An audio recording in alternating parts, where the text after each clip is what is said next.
Kisah ini terjadi saat aku bekerja di Jakarta dan menyewa sebuah kamar kos punya seorang janda tua bernama Salma, yang biasa dipanggil dengan Bu Salma.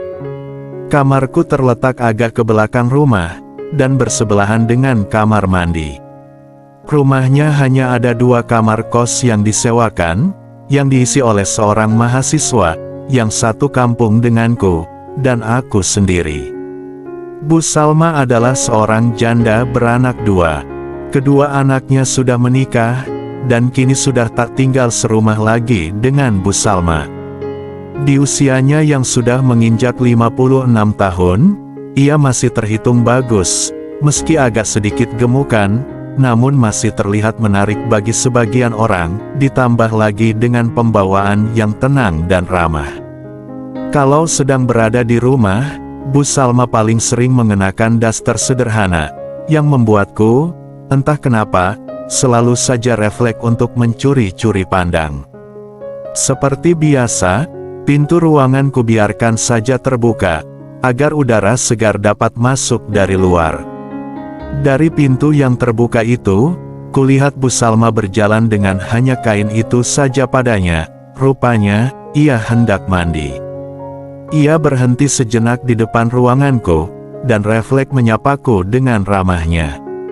Saat itu, entah kenapa, ia terlihat begitu anggun, dan juga terlihat agak lain di mataku, yang membuat jiwaku bergejolak.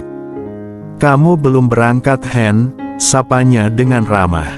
"Hari ini aku ambil cuti, Bu," sahutku.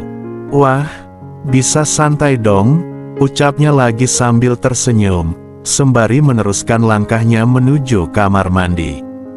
Ketika ia sedang bersih-bersih di sana, bunyi air yang berjatuhan ke langai membuat pikiranku menjadi aneh. Pikiranku jadi ngelantur, sambil membayangkan suasana di dalam sana. Saat itu, jiwa mudaku berapi-api, dan timbul sebuah pikiran untuk mengawasi. Kututup pintu ruanganku dengan berhati-hati, sembari mencari celah. Dan ternyata, ada sedikit cat yang terkelupas di dinding tersebut, dan juga terdapat celah bekas paku yang telah dicabut. Dengan hati berdebar kencang, aku menutup sebelah mataku, sambil mencoba menyaksikan apa yang sedang berlangsung. Betapa terkejutnya aku, di saat air keran yang menyala, di saat itu pula, aku dapat menyaksikan, ia tengah bekerja sendiri padanya, dan aku dapat memakluminya, karena ia sudah lama hidup sendiri. Saat itu, gejolakan hatiku seakan meronta, dan ketika itu pula, timbul sesuatu di kepalaku, yang seakan tak bisa terbendung lagi. Semakin lama, pikiranku semakin tak dapat kukontrol. Aku berpikir, bagaimana caranya bisa mendapatkan pekerjaan itu dengannya. Pada akhirnya, setelah Bu Salma selesai dengan aktivitasnya, aku pun segera bersiap-siap dengan rencana yang kususun rapi. Kulihat, ia sudah beranjak keluar untuk menuju ke ruangannya.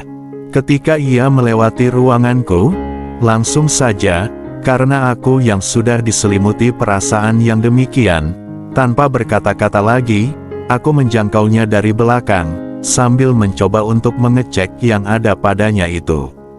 "Apa-apaan ini?" ucap Bu Salma terkejut, dan mencoba menghindar.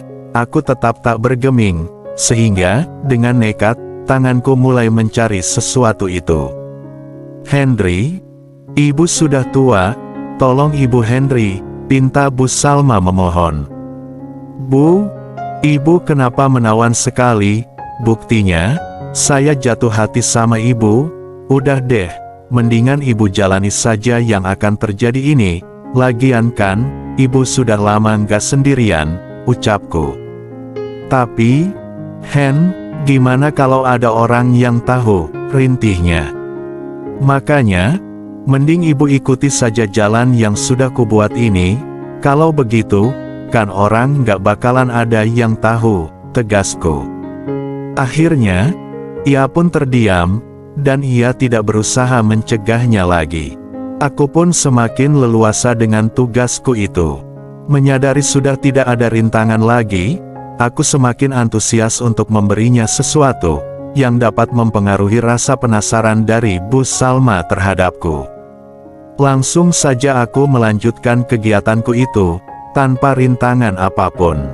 Bu Salma terlihat mulai merespon pekerjaan itu, dan perlahan, ia mulai menjangkau sesuatu dariku, tanpa perlu kuarahkan. Ternyata, ia sudah mengerti akan tugasnya. Tetapi, akhirnya, kekhawatiranku mulai muncul, dan menghentikan sejenak semua yang sedang dikerjakan. "Sebentar ya Bu, saya mau kunci pintu depan dulu, takut ada yang muncul," ucapku. "Oh iya, untung saja kamu ingat, tapi cepat ya, Ibu sudah nggak bisa bendung pergejolakan ini," jawab Bu Salma. Aku hanya tersenyum, sambil menuju ke pintu depan. "Henry, kita pindah ke ruangan aja ya," pinta Bu Salma. "Di sini aja deh Bu, biar suasananya lain, pasti Ibu belum pernah kan bekerja di tempat ini," ucapku. "Kamu ini ada-ada saja ya," sahut Bu Salma dengan tersenyum. Kami pun kembali melanjutkan bekerja dengan giat di kursi, yang ditarik dari depan ruanganku. Bu Salma terlihat semakin semangat untuk bekerja. Tanpa diduga-duga, Bu Salma langsung memberikan salam toleransinya. "Ayo Hen, langsung dimulai saja pekerjaan intinya," pintanya, sambil mengambil tempat di lantai. Tanpa berkata lagi, aku mengikuti saja semua pekerjaan itu. Singkat cerita, beberapa lama kemudian, kami pun menyelesaikan pekerjaan yang menguras emosi itu secara bersamaan. Setelah itu, suasana hening, mata pun saling bertemu. Kami melepas lelah sambil ngobrol dan bercanda, sekitar setengah jam lamanya. Selanjutnya, kami langsung bersih-bersih. Entah kenapa, di sela kami sedang bersih-bersih dalam satu ruangan itu, keperluanku kembali hadir menyapa. Dan dengan spontan, aku dan Bu Salma kembali melanjutkan pekerjaan yang sebenarnya telah tuntas. Bu Salma, di usianya yang sudah lanjut, ia sungguh sangat berpengalaman dalam pekerjaan itu. Hari-hari berlalu, entah kenapa, kebutuhan itu selalu muncul terhadapnya. Seperti hari itu, ketika aku mengajaknya untuk menggelar suatu acara, padahal, ketika itu, teman kosku sedang ada di ruangannya. Bu Salma sedang mencuci piring di belakang.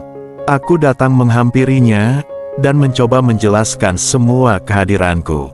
Tapi, ia menolaknya dengan halus.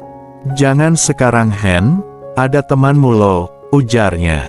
"Tapi Bu, saya sudah nggak bisa menundanya," sanggahku. "Sabar Hen, Ibu juga sama, malahan, Ibu butuhnya tiap hari," sahutnya. Akhirnya, aku pun mengalah, dan kembali ke ruanganku. Singkat cerita, sudah 4 hari ini, cita-citaku tak bisa terwujud. Aku dan Bu Salma hanya bisa saling bertukar kode, tanpa bisa berbuat lebih. Hingga akhirnya, saat itu sore, mendadak penyewa kamar kos sebelahku pulang ke kampungnya. Saat malam tiba, aku langsung mencari-cari Bu Salma. Tampak ia keluar dari ruangannya. "Mau kemana Bu?" tanyaku, sembari mendekatinya. "Ibu mau bersih-bersih dulu Hen," jawab Bu Salma. "Bu, ayo dong, sudah lama nih," pintaku. "Nanti aja ya," sahutnya. "Ayolah Bu, sebentar saja kok," ucapku memohon. "Dasar kamu ya, nggak sabaran banget, tapi sebentar aja ya," ucapnya. Akhirnya, ia pun menyetujui semuanya. Ternyata, Bu Salma juga sudah terbawa suasana oleh perhatianku. Ia meresponnya dengan penuh antusias. Kami pun bekerja di kursi panjang yang ada di ruang tamu. "Henry, nanti kalau ada orang muncul gimana?" tanya Bu Salma khawatir. "Tenang aja Bu, kan semua pintu sudah aman," sahutku, meyakinkannya. Setelah itu, tanpa menunggu lama lagi, aku segera memulai pekerjaan yang sudah beberapa hari ini tertunda. Aku dan Bu Salma sama-sama bisa menyelesaikan pekerjaan itu, dan membuat pengalaman yang berkesan. Seperti biasa, suasana hening sejenak. Kemudian, kami pun segera berbenah. Saat itu, kami langsung bersih-bersih dalam satu ruangan. Setelah selesai, aku langsung menuju ke dalam ruanganku, dan begitu pula dengan Bu Salma. Setelah beberapa saat, aku duduk di depan ruanganku, sambil main HP dan minum secangkir kopi. Terlihat, Bu Salma berjalan ke arahku. Dia terlihat sudah rapi, dengan pakaian yang dikenakannya. "Henry, Ibu pergi ke warung bentar ya, kalau mau istirahat, jangan lupa pintu depan kunci dulu," ucapnya. Setelah menutup pintu, aku kembali ke ruanganku untuk beristirahat. Keesokan malamnya, aku dan Bu Salma menonton TV di ruang tengah, sembari mengobrol dan bercanda. Tiba-tiba, HP Bu Salma berdering, yang ternyata, itu dari cucunya, yang mengatakan bahwa, besok siang ia mau berkunjung. Wah, gawat, keinginanku bisa tak terwujud lagi nih, gumamku dalam hati. Keesokannya, sekitar jam 6:30 pagi, aku bangun dan langsung mandi. Saat berjalan ke kamar mandi, kulihat Bu Salma sedang berada di dapur, dengan daster sederhananya, yang membuat gejolakan hatiku muncul. Pikiranku terus tertuju padanya. Dalam hatiku, kalau nggak sekarang, nanti aku hanya bisa gigit jari, soalnya, cucunya kalau datang bisa berhari-hari, gumamku. Setelah selesai bersih, aku segera masuk kembali ke dalam ruanganku. Selanjutnya, aku keluar dari ruanganku, sembari mendekat kepadanya yang sedang memasak di dapur. "Siapa ini? Tolong jangan," ucapnya, saat aku menjangkau dari arah belakang. Tapi, setelah ia tahu jika aku yang memberi kejutan, ia kembali tenang. "Ih, kamu ini, ngapain sih? Untung ibu nggak jantungan," ucapnya sambil membiarkan semuanya.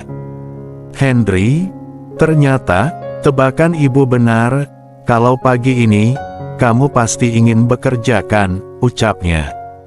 "Loh, kok ibu tahu?" tanyaku penasaran. "Kalau cucu ibu datang, ibu kasihan sama kamu bisa nganggur beberapa hari," jawabnya sambil tertawa. "Waduh, emang kacau sih Bu, aku jadi pengangguran dong selama cucu ibu kesini," sesalku. Bu Salma kembali tertawa mendengar ratapanku itu. "Henry, berhenti sebentar ya," pintanya. Kemudian, ia menarik kursi di meja makan di sebelahku, dan tanpa basa-basi lagi, pekerjaan yang aku tunggu-tunggu pun terkerjakan dengan sukses. Setelah semua usai, Bu Salma menerangkan, jika ternyata, cucunya tinggal lama di sini, karena sekolahnya sedang libur panjang. Dan itu, membuatku merasa sengsara menunda apa yang aku butuhkan. Singkat cerita, suatu sore, ketika Bu Salma ingin menuju ke kamar mandi yang berada tepat di sebelah ruanganku, dan saat itu, cucunya yang masih SD, sedang main di depan rumah. Aku menghentikan langkah Bu Salma di depan ruanganku, dengan berpura-pura ngobrol. Aku pun mengutarakan padanya, jika aku sudah nggak sabar lagi untuk mendapat kerja. "Sabar dong Hen, kamu kan tahu sendiri, cucu ibu ada di sini, ibu sebenarnya juga sama seperti kamu, tapi, ya gimana," jawab Bu Salma. "Ayo, sebentar saja kok Bu, kita kerja," pintaku. "Gak ada kesempatan loh Hen, cucu ibu itu terus-terusan nyari ibu buat kawannya," jawab Bu Salma. "Gimana kalau nanti, setelah itu ibu istirahat, ibu pura-pura saja sakit perut, atau setelah semua istirahat, ibu bisa ke ruanganku," usulku. "Terus, Kalau pas kita lagi kerja, tiba-tiba ia sadar gimana, kata Bu Salma khawatir. Ibu tenang aja pokoknya, ujarku meyakinkannya. Ya udah deh, nanti malam ibu coba kesini. Sudah ya, nanti ibu kesini, jawab Ni setuju, yang semakin mematangkan rencanaku. Saat jam 8 malam, aku berpura-pura istirahat, dan lampu kamarku pun kumatikan. Menjelang tengah malam, sekitar jam 11, aku dengar, mendengar suara pintu. Setelah kulihat dari celah jendela, seperti yang kuharapkan, terlihat Bu Salma yang keluar dari ruangannya, dan menuju kamar mandi. Dengan segera, aku beranjak menemuinya dengan langkah hati-hati. Setelah keadaan dan suasana meyakinkan, kami langsung memulai pekerjaan itu yang telah tertunda beberapa hari belakangan. Biarpun dalam keadaan yang tidak begitu leluasa, aku dan Bu Salma saling bekerja dengan semangat, untuk mencapai hasil yang sempurna. Keakrabanku dengannya semakin rapat, dan sekian lama, jika tidak ada halangan, bisa tiap hari aku dan Bu Salma bekerja dengan pekerjaan yang menguras emosi itu. Kisahku dengan Bu Salma itu terus berlangsung dengan lancar. Hingga akhirnya aku menikah, dan aku sudah tak tinggal di situ lagi. Namun sesekali, aku tetap mengambanginya untuk sekedar silaturahmi. Dan tak bisa dipungkiri juga, jika ada kesempatan, saat aku sedang silaturahmi dengannya, kami pun sekalian untuk melaksanakan suatu acara, yang hanya kami yang tahu. Entah kenapa, aku tak pernah bosan untuk bekerja sama dengannya. Dan sebaliknya, dengan senang hati, ia tetap menuruti semua keperluanku itu.